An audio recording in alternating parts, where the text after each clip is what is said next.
Hey everyone, it's Kyle, and I wanted to make a video about the top 12 life hacks I've learned throughout the years, what they are, and how they've helped me. Some of them are so ingrained into my daily routine that I've even forgot that I've learned them along the way and had to consciously implement them into my life. So as a quick explanation to some of those who may not know my story, I moved from a small town in Pennsylvania to the New York City area to pursue my dream of acting. Along with pursuing my dream of acting, which I have become a professional at, I've also excelled in other areas as well, such as real estate sales and investing, opening a real estate company, opening multiple offices, opening multiple businesses, and also maintaining personal and family life, as well as having a focus on health and fitness also. And the reason I say all of this is because it does seem like a lot. It's been a healthy balance that I've had to juggle.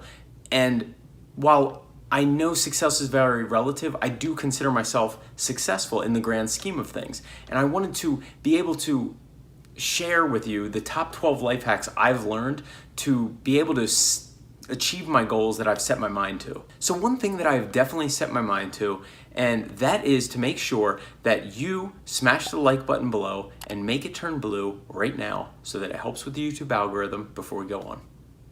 See how easy that was? You set your mind to something and you do it. So hit that below, make it turn blue, and then we'll go on. All right, so now the first life hack that I have learned, and it's been a huge game changer in my daily routine and how I approach things, is to make a schedule and get rid of to-do lists.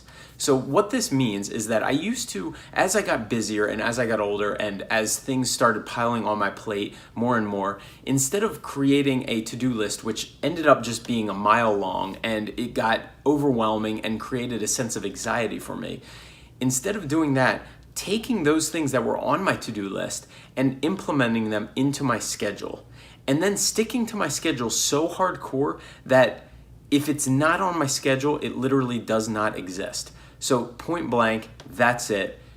If you have something to do, write it in your schedule, block it out in a block of time, keep a calendar on your iPhone or wherever you have one, and just put it in there. Like, I have a schedule right now to do this for an hour and to film my YouTube video. That's how easy it is, but you gotta schedule it in. So number 2, have a morning routine.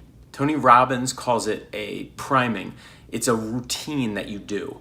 We'll get into a couple other ideas later on in more detail that you can implement into your morning routine, but overall, you need a morning routine. So I just make that as my number 2 life hack, that if you have one, it can't go wrong. You can always improve your morning routine, but you need a morning routine. Number 3, meditation. Now, meditation is something that I really didn't adopt until, I wish I would have adopted it earlier, but, hey, everything comes when it's supposed to come in your life. So meditation, I haven't been, the thing with all of this stuff is, don't get too in your head about everything. Meditation, if you can go to guided meditation, there's apps right now that you can go to, guided meditation apps. Headspace is one.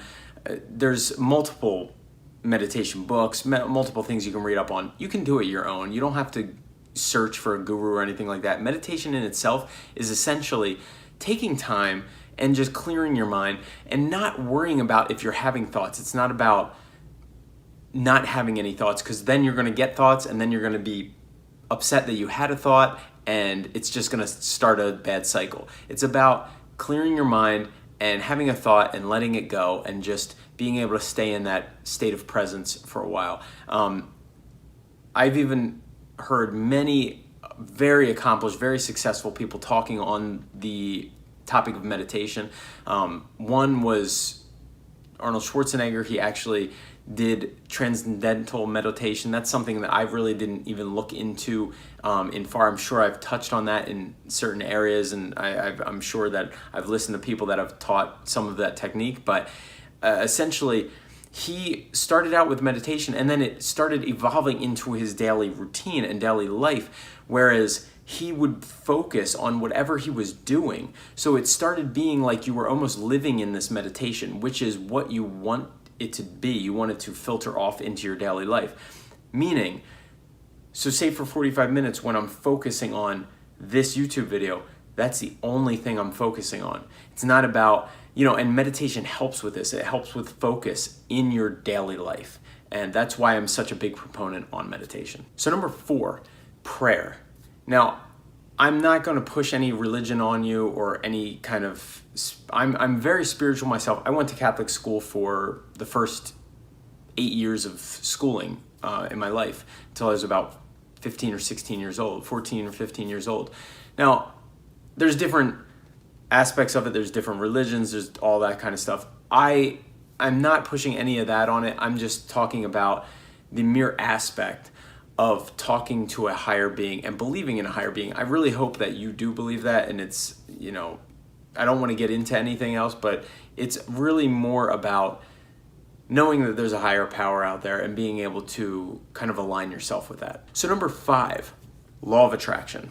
Now, the law of attraction I was introduced to by The Secret.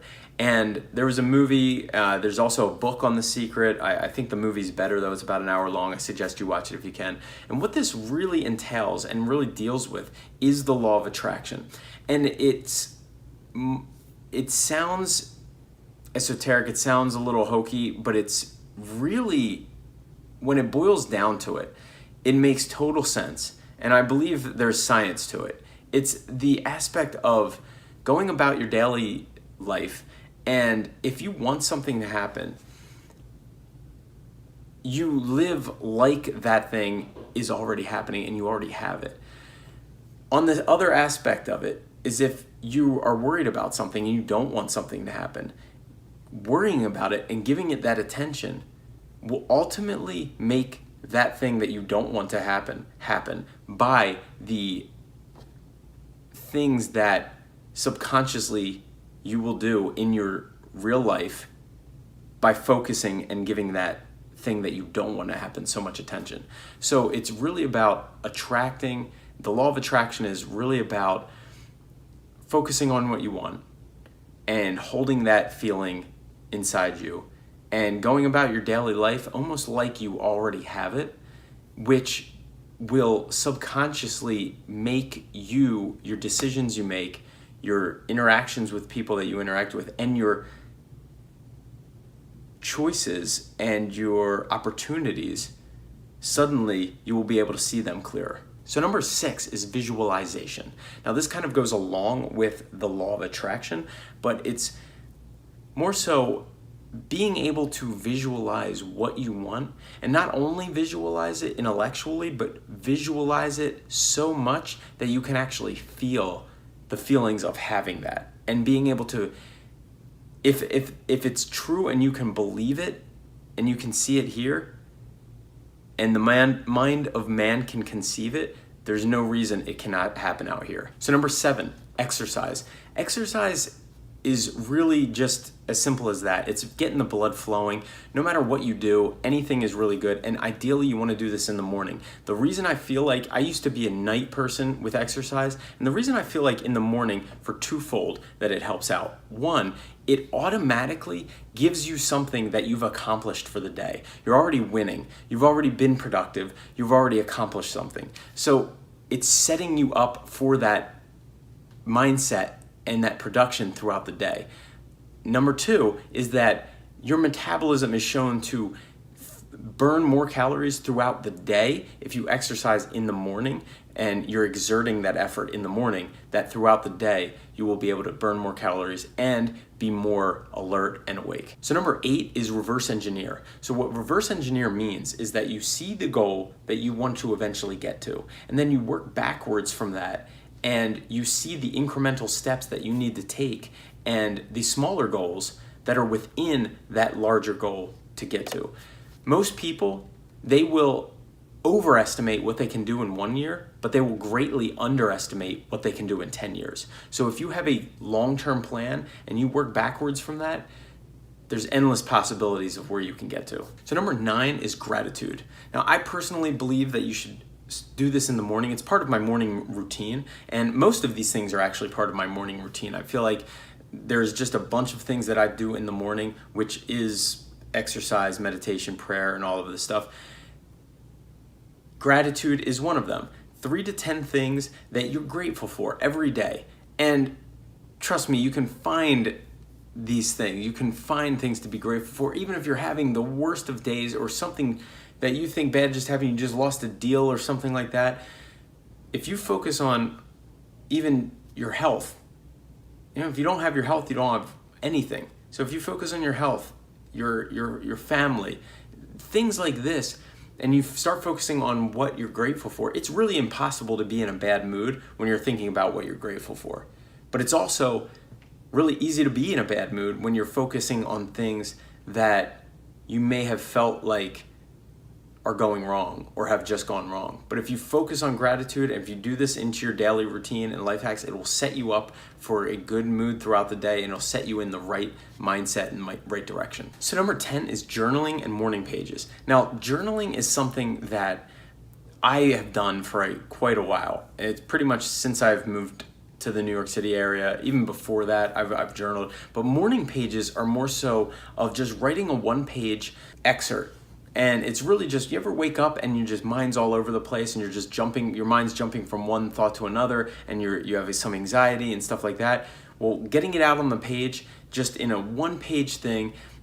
Julie Cameron from The Artist's Way, she was the one who introduced me when I read that book. It was about, artists finding their creativity, and this was one thing that she was very big on. It was morning pages, and I've been doing that ever since. I try not to miss any mornings, but it's just getting a one page out there, whatever on your mind, not worrying about if it's legible or not. But what you find is that it starts becoming a journal in a way, and it's probably something that is going to be great looking back on, and you just get your thoughts out there on the page, and you really do feel better afterwards. So number 11 is affirmations. Now, affirmations are something that I was just introduced to not too long ago, maybe a couple years ago. And it's just the process of being able to affirm yourself a few things. Whatever you're having a problem with, maybe you think that you're not where you're supposed to be. Like you should be in a different place than you are. Well, it's being able to put that thought on its head and that belief on its head by actually saying it, and saying it out loud, and maybe saying it in the mirror and saying, I'm exactly where I need to be. And saying that and believe it. I'm exactly where I need to be. And just, if you have that and you have a couple daily affirmations and you can say them and you can believe them, then it puts you in the right headspace. And so number 12 is to know your why. Now, your why is something that I personally didn't even consciously know I was focused on, and that was acting for me. I do believe that everyone has their why, and everyone should have a why. If your why is just to make money, it's really not going to make you happy. Say you don't have any money and you think you're going to be happy once you get $1 million, and you work for that million and you get it. Well, now what? 2 million?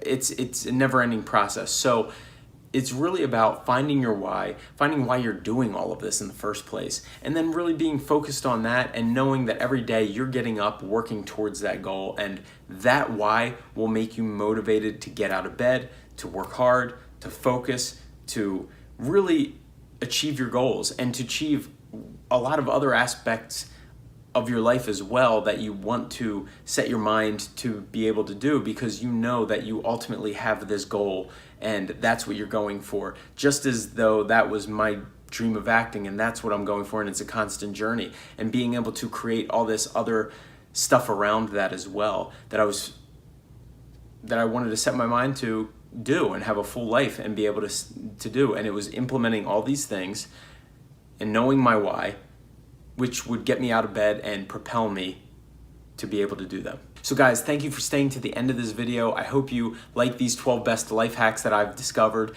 And if you feel like anyone would benefit in sharing this, please feel free to share this video with them. I'd love to hear your comments below. Please leave me one, I'll write back, I promise. And also, if you have not done it yet, hit the like button so that it turns blue and it helps me with the YouTube algorithm. I would appreciate it greatly. Also, subscribe if you have not done so already, and hit the notification bell so you will get notifications every time I post a new video. And follow me on Instagram. I post there pretty much daily, so you will get other aspects of my life as well. Guys, thank you so much. Start putting these into your daily routine. I promise you will get better results and you will be happier, and Leave me a comment. Let me know what you think. Take care.